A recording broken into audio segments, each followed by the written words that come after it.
दोस्तों, अगर आपको एमएस वर्ड में काम करना नहीं आता तो आप अपना सीवी या रिज्यूम नहीं बना पाते। साथ ही किसी भर्ती या प्रवेश परीक्षा में आवेदन कर रहे होते हैं तो आप अपलोड करने के लिए अपनी फोटोग्राफ और अपनी मार्कशीट या सर्टिफिकेट का साइज एडजस्ट नहीं कर पाते। तो आज के वीडियो में हम आपको कुछ ऐसे ही इंटरेस्टिंग ऑनलाइन टूल्स के बारे में बताएंगे जिसका यूज करके आप आसानी से घंटों का काम मिनटों में कर पाएंगे। नमस्कार, एक बार फिर से आपका हार्दिक हार्दिक स्वागत है हमारे YouTube चैनल एफआर के टिप्स पे। तो चलिए स्टार्ट करते हैं। चैनल पे नए हैं तो सब्सक्राइब जरूर कर लीजिएगा ताकि हमारे आगे आने वाले वीडियो का नोटिफिकेशन आपको आसानी से मिल सके। दोस्तों, हमारा सबसे पहला वेब टूल्स है इमेज रिसाइजर। दोस्तों, जब भी हम कोई ऑनलाइन फॉर्म भर रहे होते हैं तो उसमें अपलोड होने वाले फोटोग्राफ, सिग्नेचर, थंब इम्प्रेशन या डॉक्यूमेंट का एक स्पेसिफिक साइज और वेटेज होता है जिसमें हमें अपलोड करना होता है। इस टूल के माध्यम से हम अपने डॉक्यूमेंट्स को अपलोड करके अपने रिक्वायर्ड साइज में कन्वर्ट करके उसे डाउनलोड कर सकते हैं। जैसे कि आप देख सकते हैं कि यहाँ आप सेलेक्ट फाइल में से आपका जो भी डॉक्यूमेंट जिसे आप कन्वर्ट करना चाहते हैं, जैसे कि अगर हमें फ़ोटो को कन्वर्ट करना है तो आप इस तरह से अपलोड कर लेंगे। उसके बाद आपको नीचे फॉर्मेट मिल जाता है, किस फॉर्मेट में आपको वो डॉक्यूमेंट चाहिए, उसकी क्वालिटी कितनी होगी, आप कितना परसेंटेज रिड्यूस करना चाहते हैं, पिक्सल में आपको कितने विड्थ या और हाइट का चाहिए। यहाँ पर आपको कई सारे कस्टम साइज़ भी मिल जाते हैं, जैसे कि DSSB में आपको फ़ोटो, सिग्नेचर और थंब इम्प्रेशन का जो साइज़ चाहिए होता है, उस एग्ज़ाम में अपलोड करने के लिए यहाँ से आप कन्वर्ट कर सकेंगे। IBPS का जो बैंक के फ़ोटोग्राफ और सिग्नेचर का साइज़ होता है, उसे भी यहाँ से आप कन्वर्ट कर सकते हैं। UPSC का जब आप आवेदन करना चाहते हैं, तो उसमें फ़ोटोग्राफ, सिग्नेचर का जो भी साइज़ है आप कन्वर्ट कर सकते हैं। साथ ही जब आप पीबी की जो प्रोफ़ाइल बनाते हैं, तो उसमें जो सर्टिफ़िकेट और मार्कशीट जो भी आप अपलोड करते हैं, तो वो साइज़ भी आपसे अगर ईज़िली नहीं कन्वर्ट हो रहा है, तो आप आसानी से यहाँ से कन्वर्ट कर सकते हैं। आपको सिंपली रिसाइज़ पे क्लिक करना है और डाउनलोड इमेज पे क्लिक करना है, तो आपकी जो इमेज है, वो नए कन्वर्टेड साइज़ में आपकी मिल जाएगी। आप अपने डाउनलोड वाले फ़ोल्डर में जाके आसानी से इसे एक्सेस करके आप अपलोड कर सकते हैं, जहाँ भी आप यूज़ करना चाहें इसे यूज़ कर सकते हैं।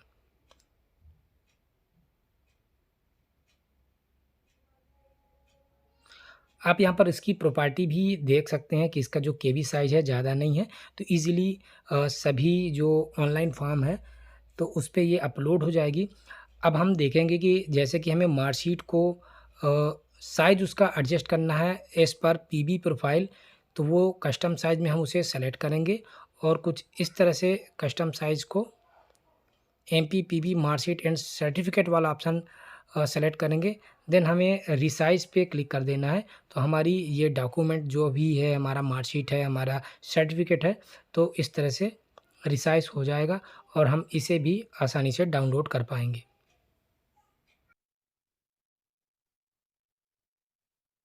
दोस्तों, जब हम MPPB की प्रोफ़ाइल बनाते हैं, तो उस पे एक टेम्पलेट आपको अपलोड करना होता है।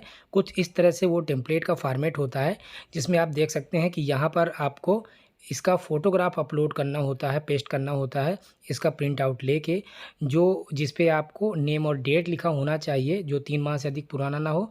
साइन और ये वाला जो हिस्सा होता है, इस पे हैंड रिटन टेक्स्ट होता है।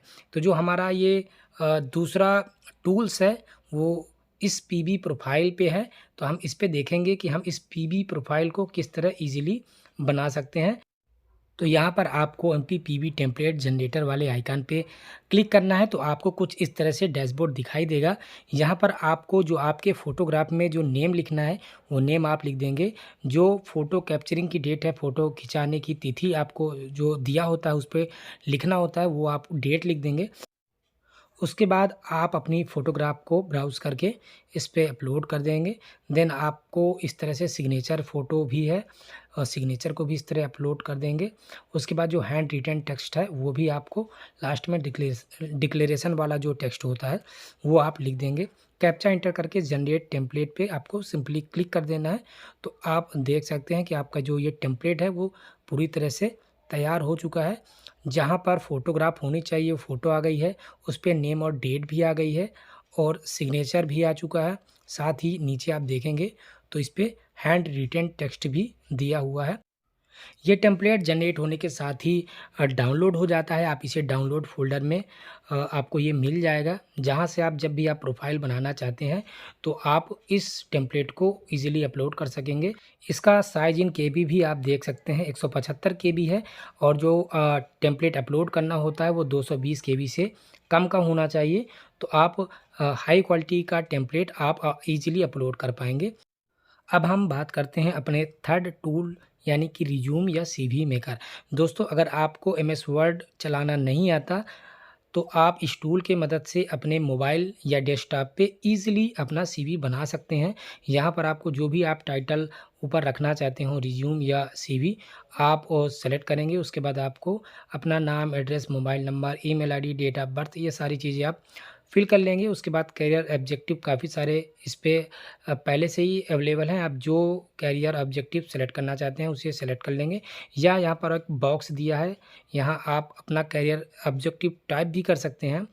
देन आप एकेडमिक क्वालिफ़िकेशन में अपनी एकेडमिक क्वालिफ़िकेशन को इन बॉक्स में फिल करके ऐड कर सकते हैं। जैसे कि सबसे पहले हमने हाई स्कूल यहाँ सेलेक्ट कर दिया, उसके बाद उसकी बोर्ड या university, passing year, then percentage and division. इसी प्रकार आपको अदर्स एकेडमिक क्वालिफ़िकेशन ऐड करनी है तो आप इस तरह ऐड बटन पे क्लिक करेंगे तो आपके पास और बॉक्स आ जाएंगे। साथ ही आप प्रोफेशनल क्वालिफ़िकेशन और वर्क एक्सपीरियंस भी आप इस पे ऐड कर सकते हैं। अपने फ़ोटोग्राफ को ब्राउज़ करके अपलोड कर सकते हैं। ये सारी चीज़ें फिल करने के बाद आपको ये कैप्चा इंटर करना है। कैप्चा इंटर करने के बाद आप थोड़ा नीचे स्क्रॉल करेंगे तो आप देख सकते हैं कि कई सारे सीवी के फॉर्मेट या कहें कि रिज्यूम के फॉर्मेट आपको दिख जाएंगे। तो आप जो भी रिज्यूम फॉर्मेट चूज़ करना चाहते हैं तो आप उसको सेलेक्ट कर लेंगे और उस फॉर्मेट पे क्लिक करके आप अपने रिज्यूम को डाउनलोड कर सकेंगे। जैसे कि हमने ये मिडिल वाला ये रिज्यूम सेलेक्ट किया है। अब हमें रिज्यूम सीवी पे क्लिक करेंगे तो आप देखेंगे कि हमारा जो रिज्यूम बड़े अच्छे तरीके से कस्टमाइज होके डाउनलोड हो गया है। अब यहाँ से हम अपने कलर को, जो बैकग्राउंड वाला कलर है, तो उसे भी कस्टमाइज कर सकते हैं, जो भी हम कलर लेना चाहते हैं। उसके बाद मेक पीडीएफ में क्लिक करेंगे तो हमारा ये सीवी डाउनलोड हो जाएगा, जिसे हम आसानी से कहीं भी मेल कर सकते हैं या प्रिंट कर सकते हैं। तो आप देख सकते हैं कि हमारा एक रिज्यूम पूरी तरह से बन के तैयार हो चुका है। अब हम चलते हैं अपने फोर्थ नंबर के tools, image to PDF convert. दोस्तों, ये टूल्स आपको इमेज या जेपीजी फाइल का जो फॉर्मेट होता है उससे आपके डॉक्यूमेंट को सीधे पीडीएफ फॉर्मेट में कन्वर्ट कर देता है। कई बार हमें जो डॉक्यूमेंट अपलोड करने होते हैं वो पीडीएफ फॉर्मेट में मांगे जाते हैं। तो इस तरह से आप ब्राउज़ करके अपलोड करेंगे और जब उस डॉक्यूमेंट को डाउनलोड करेंगे तो आपका डॉक्यूमेंट पीडीएफ फॉर्मेट में डाउनलोड हो जाएगा। इसे आप आसानी से जहाँ भी अपलोड करना चाहते हैं, जहाँ भी शेयर करना चाहते हैं, वो ईज़िली शेयर कर पाएंगे। दोस्तों, हमारा नेक्स्ट टूल है यानी कि फिफ्थ नंबर का टूल, एज कैलकुलेटर। ये यहाँ से आप क्लिक करके इसे ओपन कर सकते हैं या डायरेक्टली अपने गूगल पे एज कैलकुलेटर सर्च करके ओपन कर सकते हैं। तो इस तरह से ये एज कैलकुलेटर ओपन हो गया है। इसका हम आपको यूज बताएंगे कि जैसे भी आप किसी भी भर्ती के लिए आवेदन करते हैं तो उसमें एक डेट दी होती है कि इस डेट पर आपकी एज इतने से इतने के बीच की होनी चाहिए। जैसे कि हमें एक आवेदन है, उस पे उसकी आयु 1 जनवरी 2023 को 20 से 30 वर्ष की होनी चाहिए। तो हम जो डेट ऑफ बर्थ ऊपर लिखेंगे कि हमारी डेट ऑफ बर्थ क्या है, वो ऊपर हम फिल कर देंगे और किस डेट पे हमें वो एज कैलकुलेट करनी है तो वो नीचे लिखेंगे। जैसे कि 1 जनवरी 2023 हमने लिखा तो यहाँ जो एज है 27, यानी कि आवेदक उस भर्ती के लिए एलिजिबल है और उस पर वो आवेदन कर सकता है। तो दोस्तों, इस तरह से अगर आप स्टूडेंट हैं या फ्रेशर हैं, आप जॉब के लिए अप्लाई कर रहे हैं ऑनलाइन, निश्चित ही आपका काम बहुत आसान कर देंगे। आप इस वेबसाइट पे जाके इस टूल्स का यूज कर सकते हैं। तो दोस्तों, आशा करता हूँ ये वीडियो आपको पसंद आया होगा। वीडियो को लाइक, चैनल को सब्सक्राइब और अपने दोस्तों के बीच शेयर करना मत भूलें। और फिर मिलता हूँ किसी नए टॉपिक के साथ। आपका दिन शुभ रहे। धन्यवाद।